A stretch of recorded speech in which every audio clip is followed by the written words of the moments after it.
참 좋으신 우리 주님의 은총이 여기에 모인 우리 여러분들과 함께 하시기를 축원합니다.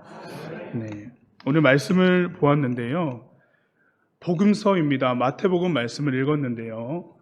복음서에서는 특히나 예수님께서 공생의 기간 동안에 하나님의 말씀을 그 있는 곳에서 어떻게 전하셨는지, 어떠한 발자취를 가지고 나아가셨는지를 우리가 볼 수 있게 되는 바로 귀한 성경책입니다.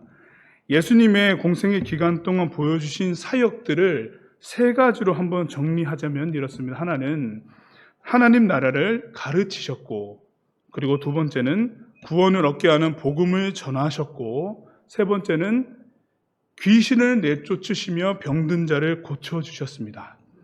이 세 가지 중에서 여러분들 한번 답을 해보십시오.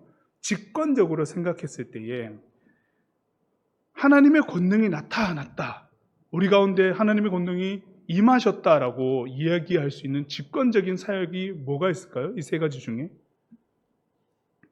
가르치셨고 전하셨고 고치셨다라고 했을 때에 직관적으로 하나님이 임하셨다, 하나님의 권능이 여기 있구나라고 직관적으로 알아볼 수 있는 것은 고치셨다일 겁니다.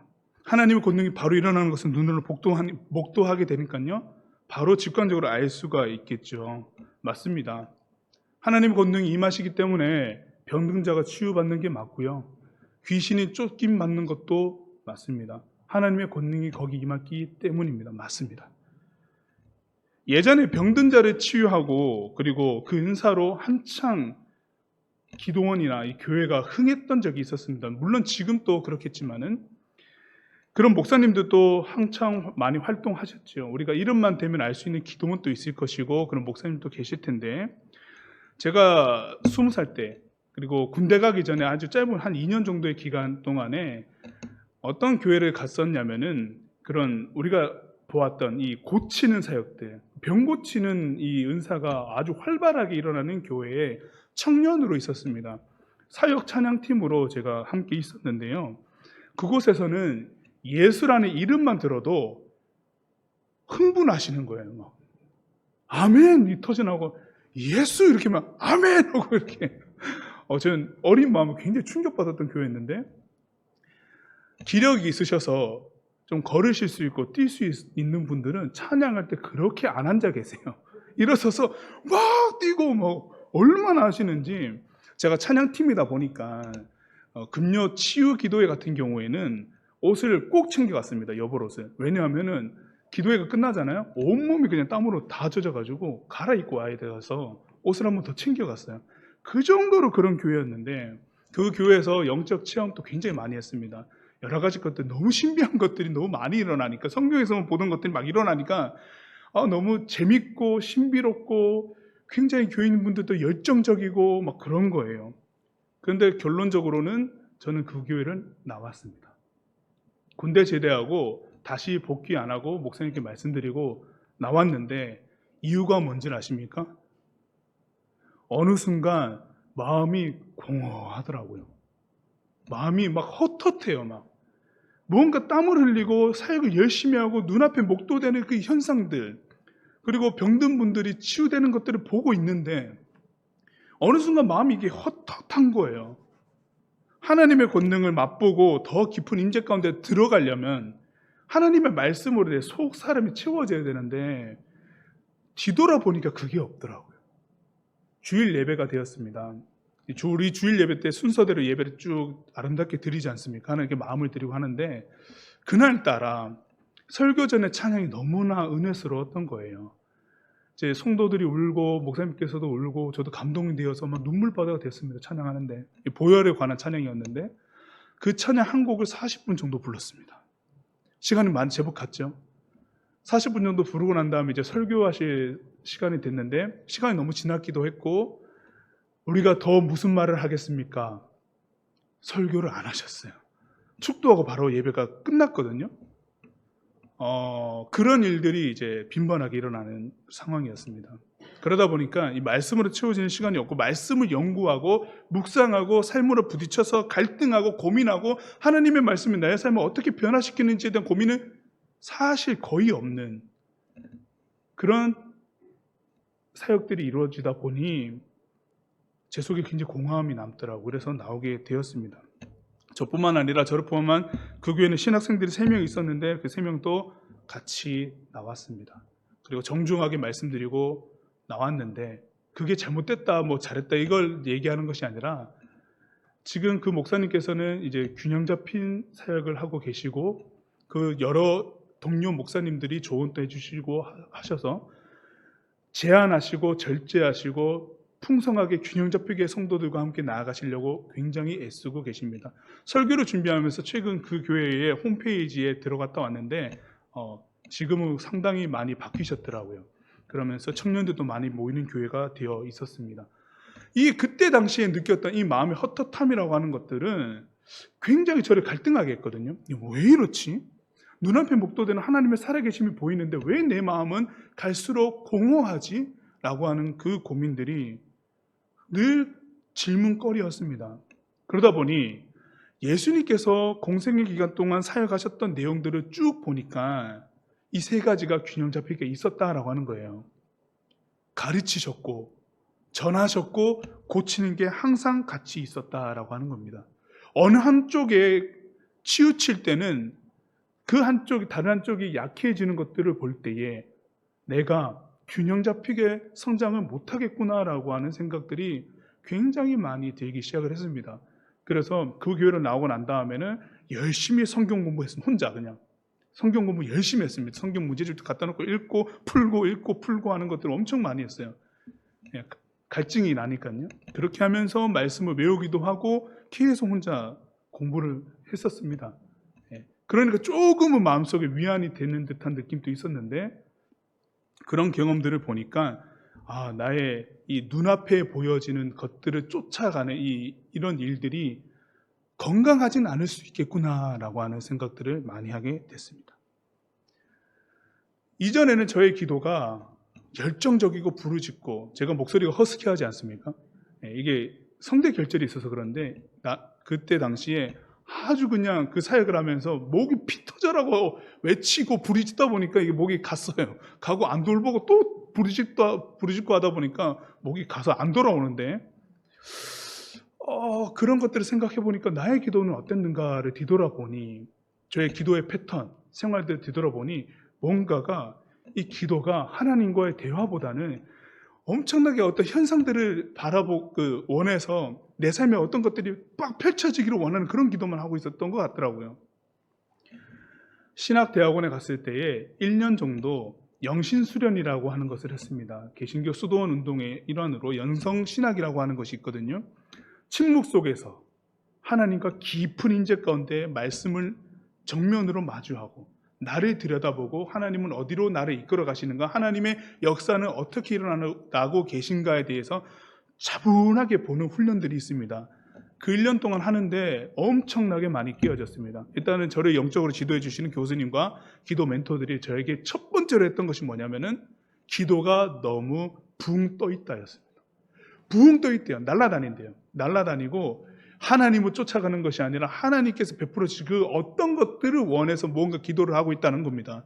그 안에 말씀이 남아있는 것이 아니라 아주 가볍다 라고 하는 이야기를 하시면서 부단히 저를 끌어내리려고 하셨어요. 날아다니지 말고 하나님의 말씀이 차분하게 어디에 임하여 있는지를 보려고 해야지, 내가 신나고 내가 그렇다 했던 경험들에 그냥 임박혀서 하나님 또 그렇게 나에게 역사해야 된다라고만 생각하는 것들로 나를 몰고 가지 말아야 된다라고 이렇게 말씀해 주셨어요. 그러다 보니 기도가 어느 순간 주문이 되어서 같은 말만 계속하고 몸을 격하게 흔들면서 내가 비슷하게 생각했고 내가 기도가 잘 될 법한 환경을 내 스스로가 만드는 경우들이 있더라고요. 뜻이 없어요. 주여 주여 외치지만은 그 뜻이 없고 그냥 했던 기도의 패턴대로 해왔던 것들을 앉자마자 습관이 돼가지고 나옵니다. 나오면서 그렇게 분위기를 만들어 가는데 이게 아니라 차분하게 어떤 말을 하기 전에 하나님께서 오늘 나를 어떻게 이끌어 가실지에 대해서 먼저 집중해 보는 것들이 필요한데 그런 것을 그때 맛보게 되었습니다. 그래서 기도가 쭉 더 깊어져 가는 이런 경험들을 하게 되었습니다. 기도를 하고 영성 생활을 해 나가다 보면 하나님과의 교제 가운데 일어나는 것들은 굉장히 다양하잖아요. 어떨 때는 기도가 너무 달콤해요. 어쩔 때는 뭐 씁쓸한 기분이 들 때도 있고, 어쩔 때는 캄캄해가지고 이게 지금 기도가 되는 건지 내가 뭘 하는 건지 모른 채로 기도 시간이 흐를 때도 있고, 찬란의 빛이 비치는 것 같아가지고 기도가 뭔가에 강하게 이끌려서 되는 그럴 때도 있습니다. 굉장히 다양하게 기도가 때마다 일어나는데, 그 상황마다 하나님은 나와 인격적으로 마주하시면서 기도를 이끌어 가시죠. 그런데 나는 그것은 없고 내가 생각했던 그 영적 황홀감에만 빠져서 이것이 성령의 역사하십니다라고 막 우기면서 막 그랬다는 거죠. 분명합니다. 저는 그때 외적 현상과 의식만을 쫓아갔습니다. 하나님의 권능을 간절히 바라면서 말씀하시는 하나님에 대해서는 귀를 안 기울였습니다. 그리고 속 시원하다라고 하는 이 감정적 만족을 가지고 기도실을 많이 나왔던 것 같습니다. 그러나 오늘 말씀 통해서 우리가 좀 더 깊이 있는 것들을 알아가 보기를 소망합니다. 요한복음 6장에서 예수님이 오병이어 기적을 베푸시고 난 다음에 나는 생명의 떡이다, 참 양식이다, 참 공급자이다 라고 가르치려고 하셨는데, 성경 요한복음 6장에 보시면은 가르침을 받기도 채 전에 사람들이 배불리 먹고 난 다음에 굶주림이 해결되고 우리에게 이런 배부름을 주시는 저 예수를 임금 삼으려고 했습니다. 그때 예수님께서는 그곳을 피하셔서 홀로 산으로 떠나셨지요. 산으로 떠나시고 이후에 가버나움에서 제자들과 함께 그 오병이어가 일어났던 그 자리에서 떠나서 가버나움으로 갔습니다. 그런데 오병이어 기적을 맛보았던 무리들이 수소문해서 가버나움에 있는 예수님을 찾아내고 쫓아왔습니다. 그래서 예수님을 만났을 때 예수님 언제 가버나움에 오셨어요? 라고 이렇게 얘기할 때에 예수님께서 뭐라고 대답해 주셨냐면요, 요한복음 6장 26절입니다. 예수께서 대답하여 이르시되 내가 진실로 진실로 너희에게 이르노니 너희가 나를 찾는 것은 표적을 본 까닭이 아니요 떡을 먹고 배부른 까닭이로다. 찾았는데 임금 삼고 싶어서, 우리 굶주림을 해결해 주실 분이기 때문에, 배불렀기 때문에 찾아왔다는 겁니다. 오병이어의 기적이, 이 권능이 무엇을 이야기해 주고 있는지에 대해서는 관심이 없고, 일어났던 표면적으로 드러난 나에게 만족감, 표면적으로 일어나는 만족감을 쫓아왔다는 겁니다. 이 은혜와 가르침은 무엇인가에 대한 관심이 없고, 일어난 기적, 권능에 배부른 경험이 예수를 찾게 했다라고 하는 거죠. 사실 이 만족감은 사실 무시할 수 없거든요. 내가 배고플 때 예수께서 내 배를 채워주셨다라고 하는 경험은 사실 소중합니다. 그런데 중요한 것은 이 만족감이 최우선은 아니다라고 하는 거예요. 이 만족감이 전부는 아니다라고 하는 거죠. 예수님이 주신 떡, 그것이 일어났던 그 권능의 본질이 무엇이냐? 예수님께서 주신 떡이 초점이 아니고 그 떡을 주신 예수님이 초점이죠. 근데 사람들은 예수님이 주신 떡에 관심이 있었고, 예수님은 떡을 주신 예수님을 바라보게 하셨는데, 이게 완전히 달라진 겁니다. 본질이 무엇인지를, 우리의 향방이 어디로 향해 있는지를 전혀 모른 채로 쫓아다니고 있었죠. 그래서 예수님께서 표적을 본 까닭이 아니라 떡을 먹고 배불러서 쫓아왔다라고 말씀하신 겁니다. 본문을 한번 함께 들여다보시면은, 예수님이 권능을 가장 많이 행하신 고을들이 회개하지 않으므로 매우 강력한 메시지를 선포하고 있습니다. 뭐라고 되어 있습니까? 본문 20절에서 일단은 그때에 책망하셨다라고 되어 있습니다. 갈릴리 지역에서 병을 고치고 귀신을 쫓아내시고 복음을 전하시고 가르치는 일들을 갈릴리 지역에서 굉장히 많이 하셨습니다. 오늘 등장하는 고라시나 벳세다야, 그리고 가버나움이라고 하는 대표적인 곳들이, 그런 사역들이 아주 흥왕했던 곳이었는데, 중요한 것은 뭐냐? 예수님의 권능이 그렇게 임했음에도 불구하고 결과적으로 어떤 일이 일어났습니까? 회개하지 않는다라고 하는 겁니다. 그렇게 많은 권능을 보았음에도 불구하고 회개하지 않기 때문에 그러한 일이 일어나는 그때 예수님께서 심하게 책망하시는데, 어떤 책망하십니까? 굉장히 매섭게 책망하셨거든요. 가버나움 같은 경우는 특히 이렇게 책망하셨어요. 화 있을진저 하늘까지 높아진 너희여 지옥에까지 낮아질 것이다. 예수님께서 예수님을 따르는 사람들에게 지옥까지 낮아질 것이야 이렇게 매섭게 책망을 하셨어요. 굉장히 두렵고 떨리는 말씀이거든요. 권능을 그렇게 많이 받으면서도 회개하지 않는다라고 하는 거죠. 무엇인가 이상합니다. 누가복음 12장 47절에서 48절 말씀에 보시면은 주인의 뜻을 알고도 준비하지 아니하고 그 뜻대로 행하지 아니한 종은 많이 맞을 것이요 알지 못하고 맞을 일을 행한 종은 적게 맞으리라. 무릇 많이 받은 자에게는 많이 요구할 것이요 많이 맡은 자에게는 많이 달라 할 것이니라. 아멘. 주시고 찾으시는 하나님이시거든요. 권능을 많이 베푸셨으면은 그에 합당한 회개 열매의 모습을 보여야 되는 게 맞습니다. 그 정도로 많이 주셨어요. 그러나 돌아오는 것이 없었습니다. 아는 것만큼이나 알게 하신 것만큼이나 아는 우리의 응답이 필요한데 전혀 없었습니다. 이토록 갈릴리의 여러 고을이 매선 책망을 받은 것이 예수님이 행하신 권능은 하나님께로부터 왔다라고 하는 그 능력이다라고 하는 것을 압니다. 저 역사가 하나님께서 임하신 것이 맞다라고 하는 것을 아는데 이 복음서 기록에 따르면 그 권능이 임하신 곳에는 표적에 대한 설명도 함께 있었다라고 하는 거예요. 예수님께서는 표적만 행하시고 난 다음에 아무 설명 안 하시는 분이 아니셨습니다.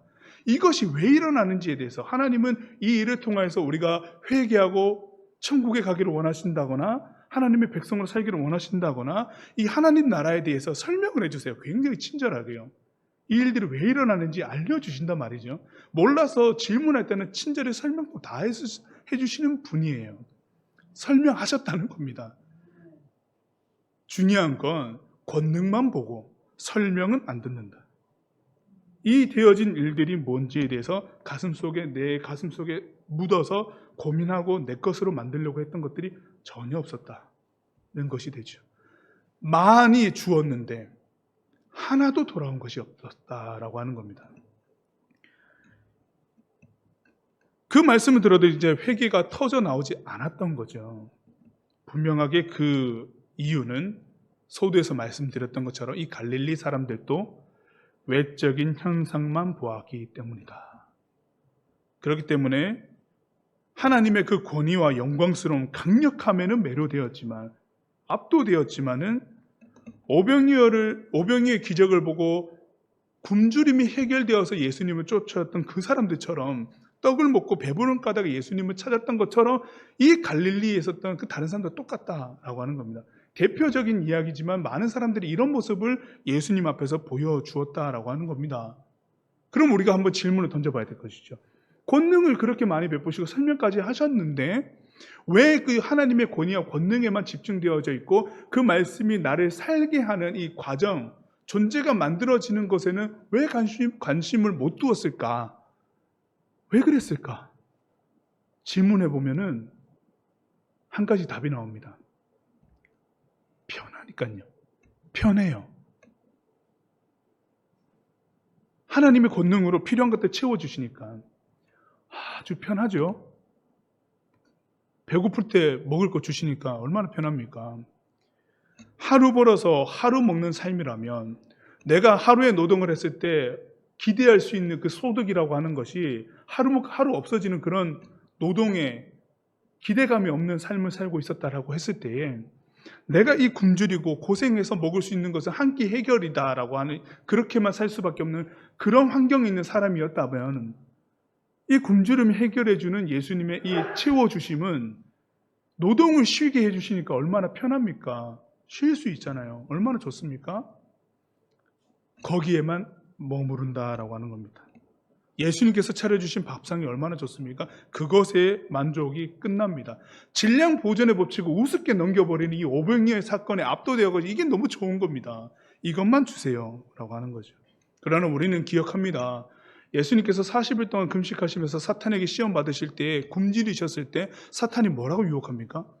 돌이 떡덩이가 되게 하여서 그 굶주림을 해결하라고 했을 때에 예수님께서 신명기 8장 3절의 말씀으로 사탄을 물리치십니다. 사람이 떡으로만 사는 것이 아니요 하나님의 입으로부터 나오는 모든 말씀으로 살 것이니라. 아멘. 이렇게 사탄의 유혹을 뿌리치셨던 분이세요. 그러면 단순히 이 사람들의 굶주림이라고 하는 것을 안타까워 하시겠지만은 그 일회적인 굶주림을 해결하는 것에 예수님께서 목적이 있었을까요? 권능의 그 목적은 아니었어요. 이처럼 우리 주님께서는 참 공급자가 되어서 줄인 자들에게 만족감을 주실 것인데, 이것이 비단 입에 채워지는 떡만 얘기하는 것이 아니라 하나님의 입에서 나오는 말씀 모든 것을 통해서 존재 자체가 하나님 안에서 만족감을 누리는 것, 예수로 인하여서 그 삶 속에서 온전한 만족감을 누릴 수 있게 하시는 분이라고 하는 것을 예수님은 말씀해 주시려고 하시는 것인데, 사람들은 육신적 만족감에만 머물러 있었다라고 하는 겁니다. 예수님은 마태복음 6장에서 모든 일에 앞서서 무엇을 구하여야 하는지를 또 알려주셨는데, 오늘 말씀은 앞장에 있죠. 마태복음 6장 31절에서 33절에 우리가 잘 아는 말씀이 있습니다. 이 말씀 한번 찾아보겠습니다. 앞장 조금만 넘겨보시면 돼요. 마태복음 6장 31절에서 33절의 말씀입니다.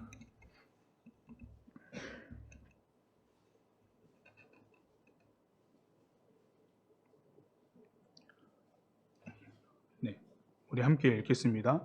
그러므로 염려하며 이르기를 무엇을 먹을까 무엇을 마실까 무엇을 입을까 하지 말라. 이는 다 이방인들이 구하는 것이라. 너희 하늘 아버지께서 이 모든 것이 너에게 있어야 할 줄을 아시느니라. 그런즉 너희는 먼저 그의 나라와 그의 의를 구하라. 그리하면 이 모든 것을 너에게 더하시리라. 아멘. 우리의 실제적인 인생의 문제는 먼저 하나님 나라의 그 의와 하나님 나라와 의를 구하는 것부터라고 말씀하고 계시죠. 그 다음에 우리의 필요는 더하여지는 것이다 라고 말씀해 주셨어요. 더하여진다라고 하는 것이 중요합니다. 하나님 나라와 의를 구했을 때에 우리에게 필요한 것들은 필요에 따라서 하나님께서 더하여 줄 것이고, 하나님 나라와 그 의는 하나님을 사랑하고 이웃을 사랑하라는 이 땅에서 실현되는 하나님의 그 마음과 정신, 하나님께서 우리를 통해서 원하시고자 하는 그 뜻이 이루어지는 것이겠죠. 이 기록에 나오지 않았지만은 많은 이들이 오병이어의 그 사건 속에 있었죠. 요한복음에서는 이 오병이어의 기적의 시작점을 어디서부터 보고 있냐면, 그 굶주리는 현장 속에 한 아이가 가져온 보리떡 5개와 물고기 2마리를 기록하고 있습니다. 먹을 것이 없느냐라고 했을 때 그 한 아이가 내어놓은 자신의 도시락에서부터 시작된 것을 이야기하고 있거든요. 그 수천 명이나 되는 사람들 중에 이 아이처럼 도시락 가져온 사람 없을까요? 있을 거거든요. 근데 내놓은 사람이 없어요. 그런데 한 아이가 내놓았어요. 한 아이가 내놓았을 때 어떤 마음이었을까요? 이걸로 예수님께서 다 먹이실 거야 이런 마음이 있었을까요? 아니요. 이 사람들을 굶주린다니까, 그리고 예수님께서 찾으신다니까 그냥 내놓은 거예요. 자기한테 있으니까. 나한테 있네? 내놓았더니 예수님께서 그걸 받으셔서 축사하시니 그 많은 사람들이 먹고도 남을 일이 일어났죠. 이 아이의 순수한 마음, 재지 않고 선뜻 내어놓는 이 행동은 그곳에 있는 제자들까지도 뛰어넘는 사랑을 표현하는 일이 되어 버렸지요. 요한복음이 이걸 안 놓칩니다. 이 아이에서 오병이어의 기적이 시작되었습니다 라고 하는 것을 안 놓쳤거든요. 본문 25절 한번 보세요. 본문 25절 보시면은, 오늘 말씀 25절을 보시면 예수님이 아주 매섭게 책망하시고 난 다음에 무엇이라고 하나님께 기도하고 있냐면, 그때에 예수께서 대답하여 이르시되 천지의 주제이신 아버지여, 이것을 지혜롭고 슬기 있는 자들에게는 숨기시고 어린 아이들에게는 나타내심을 감사하나이다. 아멘. 하나님의 뜻이 누구에게 보이고 있습니까? 어린 아이에게 보이고 있는 겁니다. 어린 아이에게. 물론 이것이 나이가 어린 아이일 수도 있겠죠. 그러나 이제 어린 아이처럼 하나님 앞에 반응할 수 있는가? 순수한 그 마음으로 재지 않고 하나님 앞에 그 마음을 드러내어서 나올 수 있는가? 이 어린아이에게 보인다는 겁니다. 하나님의 일이라고 하는 것이요. 반대로 보이지 않는 사람은 어떤 사람들입니까? 보시면 지혜롭고 슬기 있는 자들은 안 보입니다. 감추어졌다고 얘기합니다. 지혜롭고 슬기 있는 자들은 율법을 가르치면서도 예수님의 반대편에 서 있었던 바리새인들을 이야기하는 거거든요. 스스로 지혜롭고 슬기 있다 여기는 사람들이에요. 바리새인들은 안 보입니다. 예수님을 보고 있으니, 이 현상을 보고 있으니 도저히 안 보입니다. 하나님 나라와 그 의가 보이지 않습니다. 바리새인은 권위주의자였고, 바리새라는 뜻 자체가 구별되었다는 뜻이거든요. 구별된 자라는 표현을 자기 스스로 쓰는 사람들이었습니다. 누구보다 상석에 앉으려 하고 자신의 의를 드러내기를 즐겼고, 공공연하게 저작거리에서 시장 바닥에서도 자기가 금식하고 있으면 나는 금식 며칠째다라고 하는 것을 사람들에게 보여주고, 이런 모습들을 하는 사람이었죠. 사람들에게 존경을 받기도 했었습니다. 선망의 대상이기도 했어요. 그리고 그 많은 사람들 앞에서 권위 있는 자로서 추앙받던 자이기도 했습니다. 예수님께서 이 사람들에게는 하나님 나라와 의가 감춰져서 안 보이고, 어린아이와 같이 하나님께 나온 자에게는 보인다라고 얘기를 하셨죠. 그리고 난 다음에 예수님께서 매우 중요한 것들을 얘기를 하시는데, 본문 28절에서 30절 말씀에서 이렇게 얘기를 하시고 난 다음에 매섭게 책망하셨지만은, 그리고 싸매어 주시는 말씀을 한 가지 해 주십니다. 본문에서 뭐라고 얘기를 하시냐? 수고하고 무거운 진진 자들아, 다 내게로 오라. 내가 너희를 쉬게 하리라. 나는 마음이 온유하고 겸손하니 나의 멍에를 메고 내게 배우라. 그리하면 너희 마음이 쉼을 얻으리니 이는 내 멍에는 쉽고 내 집은 가벼움이라 하시니라. 아멘. 지금 말씀의 흐름이 어떻게 이어지고 있는지를 집중해서 봐주시기 바랍니다. 수고하고 무거운 짐은 바리새인으로 인해서 야기된 것입니다. 마태복음 23장 4절에서 예수님이 명확히 지적을 하나 해주셨거든요. 23장 4절에서 또 무거운 짐을 묶어 사람의 어깨에 지우되 자기는 이것을 한 손가락으로도 움직이려 하지 아니하며, 이게 서기관과 바리새인들한테 하신 말씀이셨어요. 사람들에게 무거운 짐을 준다라고 하는 겁니다. 근데 자기들은 손가락 하나라도 까딱하지 않는다라고 하는 거죠. 사람들에게 제시한 무거운 짐이라고 하는 것은 뭐였냐면 613개에 이르는 계명들이었습니다. 이걸 지켜야 된다라고 얘기를 했었고, 그리고 할라코트라고 해서 판결문, 판정문이라고 해서요, 사람들을 정죄했어요. 율법 안 지켰다고 정죄하기 시작했다는 거예요. 이걸 사람들에게 함으로써 사람들에게 무거운 짐을 지워줬습니다. 이걸 수고하고 무거운 짐을 졌다라고 예수님께서 말씀하고 계신 겁니다. 자신들이 이것을 지켜가는 권위 있는 사람들이라고 자칭하면서 사람들을 올가매었습니다. 힘이라고 하는 것을 집중되면 어떻게 될까요? 독재가 되고, 모여있으면 썩습니다. 그렇죠? 썩고, 정말 무서운 것이 뭐냐면은, 그렇게 권력이 하나로 집중되어 있으면은 다른 사람들이 불편하고 어려움을 느끼고 있지만은 결국 마음속에는 뭘 선망하냐? 나도 저렇게 힘 있는 자가 되고 싶다를 선망하게 됩니다. 왜냐하면 그래야 편하니까요. 나도 이제 권능 있고 권위 있는 자가 되고 싶다라고 하는 것들로 계속 맞춰지게 되겠죠. 그러면 힘 있는 것들을 찾게 됩니다. 힘 있고 나를 변화시키고 압도하는 그 어떤 것들에 대해서 끌리게 돼 있어요. 바리새인들이 그렇게 만들었다는 겁니다. 하나님의 말씀도 이렇게 만들었다. 자, 예수님은 그런데 이리로 와서 그 짐을 벗으라고 합니다. 쉬라고 하시죠. 근데 마냥 이제 짐을 던져놓고 쉬라고 하신 것이 아니라 다른 짐을 주세요. 수고하고 무거운 짐은 내려놓고 예수님께서 지어주신 멍에라고 하는 것이 있습니다.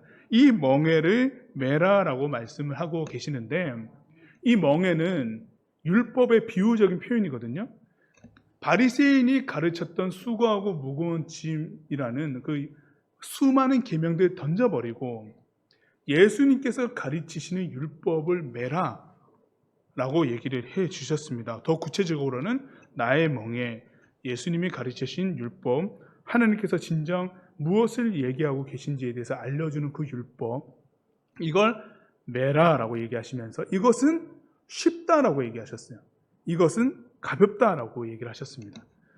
예수님께서 짊어주시는 멍에를 맨다라고 하는 것은 제자가 되라고 하는 것과 같거든요. 하나님의 말씀을 따라 살아가는 제자 되라라고 하는 말씀과 똑같아요. 그렇게 힘을 지향하고 하나님의 말씀 또 획책하고 권위를 얻는 어떤 수단으로 여겼던 것들 다 던져버리고 예수님께서 가르쳐 주신 율법을 메어서 제자의 삶으로 가지 않겠느냐라고 하는 것을 말씀해 주세요. 초대하시는 거거든요. 초대. 여기 와서 쉬고 진짜 우리가 짊어지고 가야 될 것이 무엇인지를 말씀해 주고 계신 겁니다. 바리새인들은 무거운 짐을 짊어지어서 사람들을 압박하고 누릅니다. 그리고 그 삶을 계속 아래로 끌어당겨요. 축축축축 쳐져갑니다. 그런데 예수님께서 가르쳐 주신 이것은 사실상 쉬운 건 아니에요. 사실상 우리가 예수 따라가는 삶이 쉽습니까? 아니요. 하나님을 사랑하고 이웃을 사랑하는 이 광범위한 범위를 실천하며 살아가는 게 부단히 더 어렵습니다. 그러나 이게 쉽다라고 얘기하신 이유가, 가볍다라고 얘기하신 이유가 뭐냐면은 이 길에서 얻을 수 있는 것은 하나님의 은혜요, 하나님의 구원이기 때문에 그렇습니다. 무거운 짐은 우리를 누르고 아래로 끌어당기겠지만 예수님께서 가르쳐 주신 율법을 메고 갈 때는 그 은혜와 구원이라고 하는 것이 우리를 하나님의 은총으로 고양시켜 주거든요. 들어주세요. 올려주신다고요. 누군가가 내가 짐을 지고 갈 때 힘 있는 자가 내 짐을 한번 싹 들어주면 어떻게 됩니까? 등산할 때? 가볍죠? 그런 겁니다. 수고하고 무거운 짐은 내 힘으로 아등바등 되다가 결국에는 얻어낼 수 있는 것들은 없는데, 그러나 예수님께서 지어주신 이 나의 멍에라고 하는 것은 지고 갈 때 쉽고 가벼워진다. 그곳에는 하나님의 은총이 있으므로 하나님을 더 알게 될 것이고 하나님의 사람으로 만들어져 가는 길이기 때문에 그곳에는 은혜가 있다라고 하는 것입니다. 그렇기 때문에 가볍다라고 하는 겁니다. 삶을 살아가는 내용에 있어서는 그 의로움과 우리가 자신을 부인하고 하나님을 따라야 되는 나의 십자가를 짊어지고 가야 되는 일이 있겠으나, 그러나 그 길은 우리가 무수히 허망하게 살아갔던 그런 것들과는 전혀 다르다라고 하는 거죠. 바리새인들은 율법을 알면 알수록 율법을, 그리고 하나님을 담장 쌓아서 높이 올려서 사람들과 하나님을 아주 동떨어진 것으로 만듭니다. 계속 담을 쌓아요.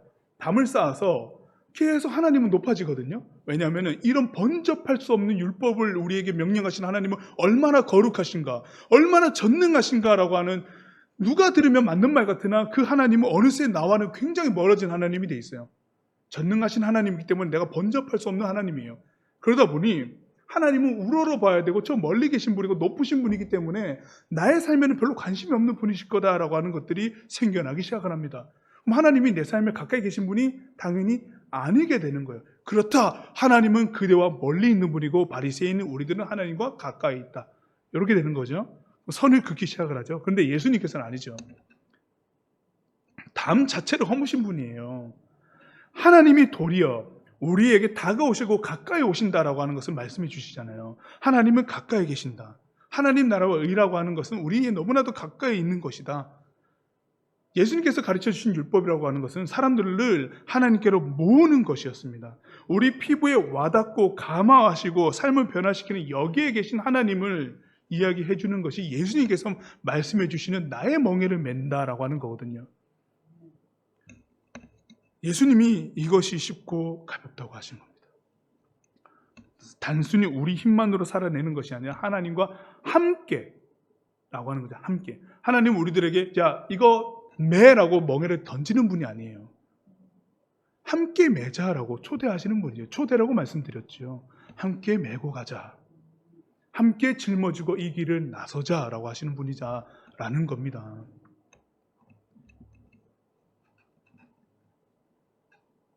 예수님이 행하신 권능, 예수님의 멍에를 메고 가볍게 여겨지는 실상은 우리 삶에 아주 진지하고 진중함을 요구하는 것이겠지만, 그러나 그 길은 하나님의 은총이 있으므로 가벼워지는 그것.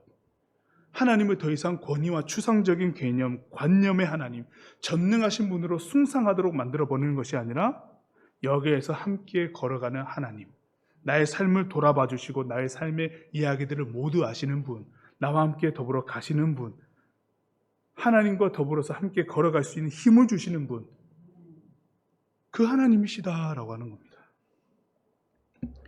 이렇게 되어야지만 예수님을 따라갈 때 무엇이 일어납니까? 그때 비로소 권능을 보았던 것들이 나에게는 회개의 열매, 합당한 열매를 맺는 삶으로 나타난다라고 하는 겁니다. 하나님이 나에게 가까이 계시잖아요. 회개하지 않을 수 없다라고 하는 것이 그때 발견되는 겁니다. 삶을 정비하는 거죠. 점검하는 겁니다. 그래서 우리는 기도하면서 하나님은 저 멀리 높이 계신 분으로 여기면서 가면 안 됩니다. 하나님의 전능하심을 높여드린다고 해서 저 멀리 밀어내버리면 안 되고 여기 계신 하나님이다라고 하는 것을 기억해야 됩니다. 하나님이 성육신 하셨다라고 하는 것을 기억하십시오. 우리를 위하여 십자가를 지셨다라고 하는 것을 기억하십시오. 언제나 우리와 함께 하시려는 분이시다라고 하는 것을 기억해야 됩니다. 우리는 하나님을 찾고 삶 가운데 행하시는 하나님의 권능을 기도할 때, 요청하면서 할 때 무엇을 바라고 있습니까? 내 삶이 조금 더 나아져서 어떤 풍성한 결과들이 맺히기를 원하는 기도들이 많습니다. 그곳에 과정은 없고요. 과정은 없어요. 과정은 없고 결과를 놓고 기도합니다. 그렇죠? 그것에 하나님의 전능하심과 권능, 이것이 생겨나기를, 그리고 나타나기를 원하는 기도들이 참 많죠. 지금 우리의 기도의 대부분을 채우는 강구는 하나님 나라와 그 의라고 하는 것이 사실은 많이 구하지 않게 되는 경우가 있습니다. 떡을 먹고 배부른 결과들이 있잖아요. 풍성해지는 결과들이 우리에게 기도 중에 나열되고 있는 경우들이 참 많거든요. 보면은 그렇게 되면 우리는 회개하지 않는 자가 될 가능성이 되게 높습니다. 그저 멀리 계신 하나님께 복 주십시오라고 하는 그런 기도가 연이어질 뿐이겠지요. 사도행전 17장 27절 하반절에 그는 우리 각 사람에게서 멀리 계시지 아니하도다라고 말씀하십니다. 우리 주님이 언제나 다가오고 계십니다. 권능을 행하시지요. 그리고 권능을 행하심은 나와 함께 이 멍에를 지고 가자라고 말씀하시기 위함입니다. 뜬금없이 나 힘센 하나님이야 라고 보여주시는 그 권능 행하시는 분 아닙니다. 나와 함께 멍에를 메고 가자, 함께 메고 가자 라고 하시는 하나님이십니다. 우리의 삶을 은총으로 들어 올리시고 가벼이 걷게 하시는 주님을 따라가기를 바랍니다. 이렇게 한 걸음 내디딜 때 그 삶 가운데 필요를 더하여 주시는 하나님의 은혜가 있을 겁니다. 그 하나님의 은혜를 족하게 여기면 될 것입니다. 아멘. 하나님의 권능을 보고도 외적 현상에만 관심이 있어 주신 복만 세어보는 자가 되지 않게 하시고 모든 것을 이루시는 하나님께 마음과 생각을 집중하여 함께 멍에를 치고 한 걸음 내딛자고 말씀하실 때에 아멘으로 순종하여 내 살에 와닿는 하나님을 경험케 하옵소서. 하나님의 권능은 멍에를 함께 지자고 부르시는 초대임을 깨닫게 하옵소서. 예수님의 이름으로 기도드립니다. 아멘.